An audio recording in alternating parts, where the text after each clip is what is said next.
అందరికీ నమస్కారం. BS logs and కిచెన్కి స్వాగతం అండి. ఒక లాగ్ అనమాట, ఏమీ లేదండి. చాలామంది ఆఫీసులలో వర్క్ చేసేవాళ్ళు, స్కూల్స్లో వర్క్ చేసేవాళ్ళు, కాలేజీలకు వెళ్ళేవాళ్ళు, తర్వాత ఏదన్నా బయట ఆఫీస్ పని మీద కానీ దేని మీదన్నా సరే హడావిడిగా వెళ్తూ ఉంటారు కదండి. అన్నీ బయటకు వెళ్ళి చేసేవన్నీ జాబ్సే కదా.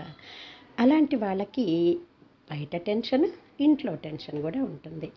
ఇంట్లో భర్తని, పిల్లల్ని సగపెట్టుకోవటము, ఇంట్లో పనులన్నీ చేసుకోవటం, మళ్ళీ బయటికి పరుగులతో వెళ్ళటము, బయట కూడా అక్కడ కూడా ఆఫీసులో కానీ, స్కూల్స్లో కానివ్వండి, కాలేజీలో కానివ్వండి, ఎక్కడ మాట రాకుండా జాగ్రత్తగా చూసుకోవటం అనేది ఆడవాళ్ళకి ఒక కత్తి మీద సాము లాంటిదండి. చాలా టెన్షన్గా ఉంటుందన్నమాట. అలాంటి వాళ్ళ కోసమని ఇంట్లో కాస్త పని తగ్గటం కోసమని ఒక చిన్న మెథడ్ అండి, ఏమీ లేదు.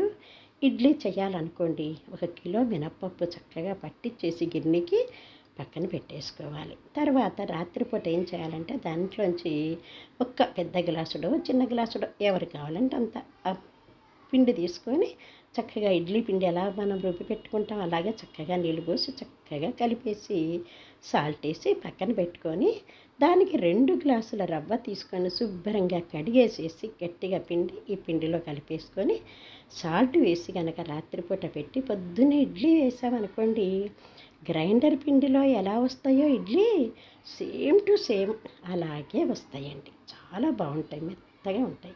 అయితే ఫ్రిడ్జ్లో మాత్రం పెట్టకూడదండి, బయట మాత్రమే పెట్టాలి. ఎందుకంటే కొంచెం పులిస్తేనే పొద్దునకి ఇడ్లీ చక్కగా మెత్తగా దూదిలాగా చాలా బాగా వస్తాయన్నమాట.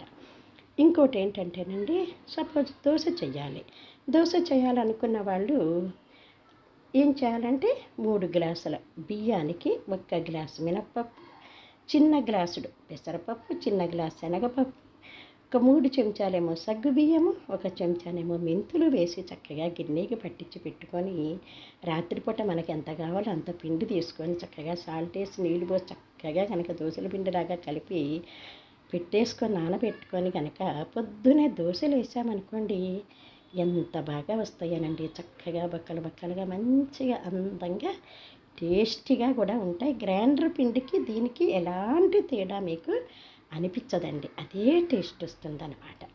సరే, ఎప్పుడన్నా ఇంకా మరి మామూలు దోశలు చేసుకోవాలనిపిస్తుంది.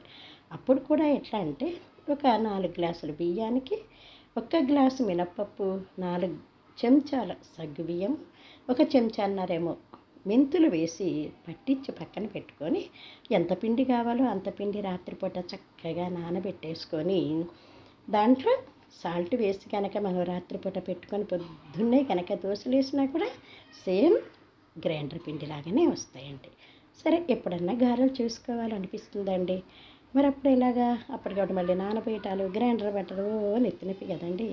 ఇదంతా తగ్గాలి అంటే ఏం లేదండి, మనం ఎట్లాగో ఇడ్లీకి పట్టించి పెట్టుకున్నాం కదా పిండి, ఆ పిండిని కాస్త తీసుకొని మనకి ఎంత కావాలో అంత తీసుకొని చక్కగా గారెల పిండి ఎలా కలుపుకుంటామో అలా కలిపేసుకొని దాంట్లో సాల్ట్ వేసి చక్కగా కలిపి సాల్ట్ వేసి కొంచెం నీళ్ళ చుక్క పోసి చక్కగా మంచిగా కలిపేసేసి దాంట్లో అల్లము, పచ్చిమిర్చి, కరివేపాకు మిక్సీ వేసి కానీ లేదా కొంచెం దంచుకొని దాంట్లో కలిపేసుకొని ఒక 2 గంటలు నానబెట్టి తర్వాత కనుక గారెలు వేసామనుకోండి ఎంత బాగా వస్తాయోనండి.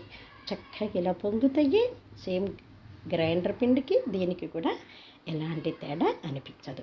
మరి గ్రైండర్ పిండికి లాగానే అనిపించాలి, టేస్ట్గా ఉండాలి అనుకున్న వాళ్ళు మాత్రం ఇలా కొంచెం ఒక 2 గంటలు 2.5 గంటలు చక్కగా నానబెట్టుకొని చేసుకోండి, గారెలు చాలా బాగా వస్తాయండి. నేనేదో హడావిడిగా చేశాను, కొన్ని సరిగ్గా కుదరలేదనుకోండి, అయినా సరే మీరు చక్కగా చేసుకోండి. మన టయాన్ని బట్టి అనమాట, హడావిడిని బట్టి స్పీడ్గా చేసుకోవాలనుకున్నప్పుడు ఎట్లా, లేదంటే మామూలుగా చక్కగా మంచిగా గుండ్రగా వచ్చేలాగా చేసుకోవచ్చు. మరి దీంట్లోకి అల్లపచ్చడి కావాలి కదండి. అల్లపచ్చడి ఎలాగంటే ఎండుమిర్చి చక్కగా వేయించి పక్కన పెట్టుకొని అల్లం కూడా సన్నగా మంచిగా కట్ చేసుకొని తోలంతా తీసేసి చక్కగా కట్ చేసుకొని పక్కన పెట్టుకొని చింతపండు నానబెట్టుకొని మిక్సీలో ఈ ఎండుమిర్చి, చింతపండు, అల్లము చక్కగా వేసుకొని బెల్లాన్ని చక్కగా దంచి కానీ లేదా తురిమి కానీ వేసుకొని సాల్ట్ వేసి మిక్సీ పట్టుకొని తర్వాత పోపు కనుక వేసామనుకోండి అల్లం పచ్చడి బాగా ఉంటుందండి. గారెల్లోకి, దోశలోకి కూడా బాగానే ఉంటుందనుకోండి అల్లం పచ్చడి. అయితేనండి అల్లం పచ్చడి ఒక 2-3 రోజులు ఉండాలి, వాసన రాకుండా ఉండాలంటే కొంచెం గట్టిగా పట్టుకుంటే బాగుంటుంది. లేదనుకుంటే చింతపండు ఎలాగో నానబెడుతున్నామనుకోండి, ఆ చింతపండులో వేడి నీళ్ళు పోసి కనుక నానబెట్టి మనం చట్నీ చేసుకున్నట్లయితే చాలా బాగుంటుందండి. ఒక 2-3 డేస్ కాదు, ఒక 1 వీక్ అయినా సరే ఖరాబ్ కాకుండా ఉంటుంది. అయితే కొంచెం గట్టిగా చేసుకోవాలండి, బాగుంటుంది. ఇడ్లీలోకైనా బాగుంటుంది, దోశలోకైనా బాగుంటుంది, ఇక గారెల్లోకి అయితే అల్లం చట్నీ అనేది కాంబినేషన్ కదండి, చాలా బాగుంటుంది. కాబట్టి మీరు కూడా చక్కగా ట్రై చేసి చూడండి. ఒక బయటికి ఆఫీసులకు వెళ్ళే వాళ్ళనే కాదనుకోండి, ఇంట్లో వాళ్ళు కూడా చక్కగా హడావిడిగా అర్జెంటుగా ఏదైనా చేసేయాలనుకున్నప్పుడు ఇదే మెథడ్ కనుక పాటించినట్లయితే తప్పకుండా ఇడ్లీలు కానివ్వండి, గారెలు కానివ్వండి, దోశలు కానివ్వండి చక్కగా వస్తాయన్నమాట. మరి ట్రై చేసి చూడండి. అమ్మ బాగా వచ్చినాయి, మాకు కూడా మరి మీరు చెప్పిన మెథడ్లో మేము ఫాలో అయిపోయినాము, మరి బాగుంది అని చెప్పేసి అన్నారనుకోండి, మీరు వెంటనే నాకు కొద్దిగా కామెంట్స్ పెట్టేయండి. మరి ఎలా ఉందో నాకు కూడా తెలియాలి కదా, మీరు చేసింది లేనిది. చూస్తున్నారు కదండి, ఇదిగోండి, ఇదేమో పల్లీ చట్నీలో పోపు అన్నమాట. ఇవన్నీ కూడా కలర్ఫుల్గా బాగా ఉన్నాయి కదండి. చక్కగా మీరు కూడా ట్రై చేసి చూడండి. మీకు కనుక నచ్చిందనుకోండి, నలుగురికి కొద్దిగా షేర్ చేయండి. ఎందుకంటే మనతో పాటు నలుగురు కూడా కొంచెం శ్రమ తగ్గించుకోవాలి కదండి. కాబట్టి తప్పనిసరిగా షేర్ చేయండి. ఇప్పుడు నేను చెప్పినవన్నీ మీకు నచ్చినాయి అనుకోండి, కాస్త లైక్ చేయండి. దయచేసి మన ఛానల్ సబ్స్క్రైబ్ చేసుకున్నారనుకోండి, మీకు నచ్చిన ఎన్నో విషయాలు నేను మీకు చెప్తానండి. మరి ఫాలో అవుతారు కదండి, ఏమంటారు? ఫాలో కండి. చూస్తున్నారు కదా, ఇడ్లీ కానివ్వండి, దోశలు కానివ్వండి, వడలు కానివ్వండి, నేను చెప్పిన మెథడ్లో చేసుకోండి. చక్కగా మీ ఫ్యామిలీ వాళ్ళకి పెట్టండి. అందరి చేత కూడా చక్కగా మంచి అనిపించండి. ఇంకోటండో, అసలు నేను ఇవన్నీ కూడా చేసే ముందు మా ఇంట్లో చెప్పలేదండి. ఎందుకంటే కొత్త ప్రయోగాలు అవన్నీ చేసి చెడగొట్టేస్తానని చెప్పి తిడతారనమాట.